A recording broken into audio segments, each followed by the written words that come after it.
Let's go across the ditch now. And New Zealand's Deputy Prime Minister has hit out at his party's coalition partner over the handling of abortion law reforms in that country. This has all occurred in an interview with Sky News. Let's go live now to our New Zealand correspondent Jackson Williams for more. Jackson, what has Winston Peters accused the Labor Party of? Winston Peters has taken a swipe, Chris, at a cabinet colleague. He's also hit out at the Labor Party, Mr Peters, of course, being the Deputy Prime Minister and leader of New Zealand First. And this is all to do with the handling of abortion law reform.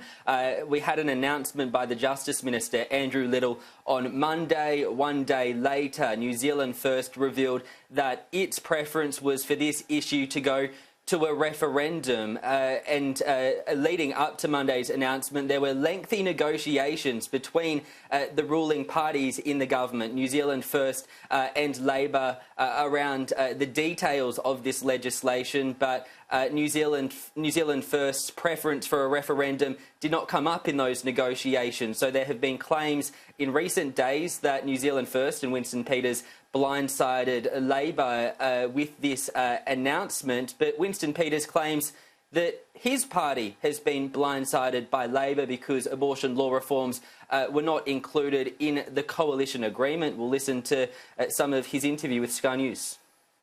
Andrew Little seemed to be caught off guard. But hang on. Well, you should pay attention to other parties' policies. I know what their policy is. They campaign on it. We didn't. Did it come up in our coalition talks? No, it didn't. So out of left field, you've got something here. So Andrew Little shouldn't have been surprised? No, he shouldn't have been surprised. If you want to go look at the chronology of this event, the only party that has acted in good faith is us. Why hasn't Labor acted in good faith? Well, it wasn't part of our coalition agreement. So why is it there?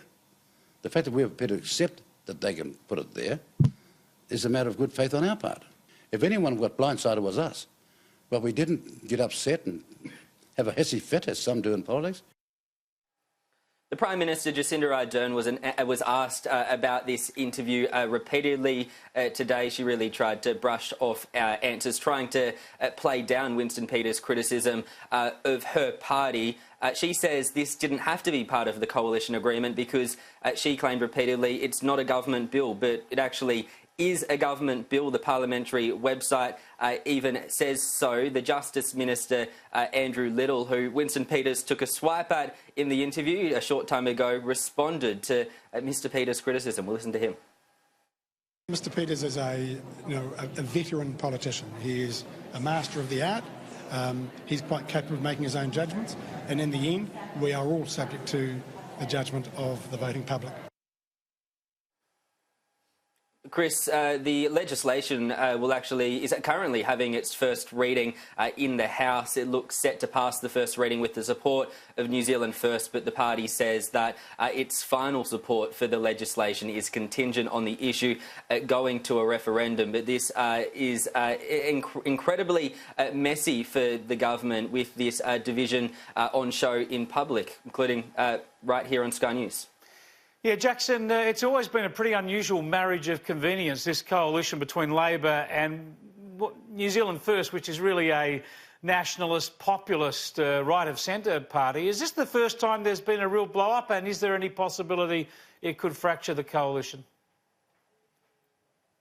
No, Winston Peters this afternoon answering questions, responding to the interview with Sky News, has played down suggestions that there are cracks within the coalition that are forming. Andrew Little has said the same. The Prime Minister's trying to play down Winston Peters' criticism. Perhaps Winston Peters is trying to play to his base. We know that New Zealand First has a much more conservative stance on social issues, at least compared to the Labor Party. So perhaps that's what Winston Peters is trying to do there. And it's about 12 months until the next election.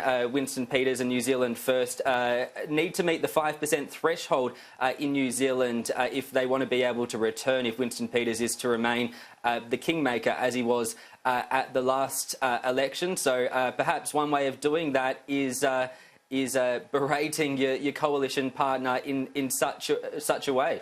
Great stuff. Thanks, Jackson.